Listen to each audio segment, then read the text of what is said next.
దేశం అంటే మట్టి కాదు, ఈ దేశం అంటే మనుషులు అని గురజాడ అప్పారావు గారు రాసినారు కదా. కానీ మనం ఏ విధంగా చేసుకునేస్తా ఉన్నామంటే దాన్ని దేశం అంటే మనుషులు కాదు, దేశం అంటే మట్టే అనేలాగా అయిపోయింది పరిస్థితి. ఎందుకంటే మట్టిని, ఈ భూమిని ప్రమాదకరంగా నెట్టేస్తా ఉన్నాం, మనం ప్రమాదకరంలోకి తీసుకొని వెళ్ళిపోతా ఉన్నాం.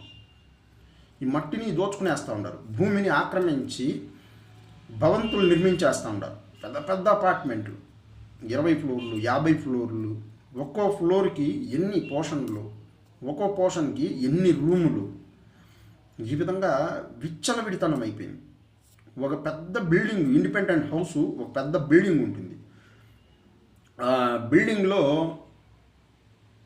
భార్య భర్త ఒకరో లేదు ఇద్దరు పిల్లలు ఉంటారు అంతే. కానీ వాళ్ళకి ఒక్కొక్కరికి ఒక్కొక్క రూమ్ కావాలి, ఒక్కొక్కరు ఒక్కొక్క రూమ్లో బతుకుతారనమాట. అంత పెద్ద ఇల్లు ఎందుకు?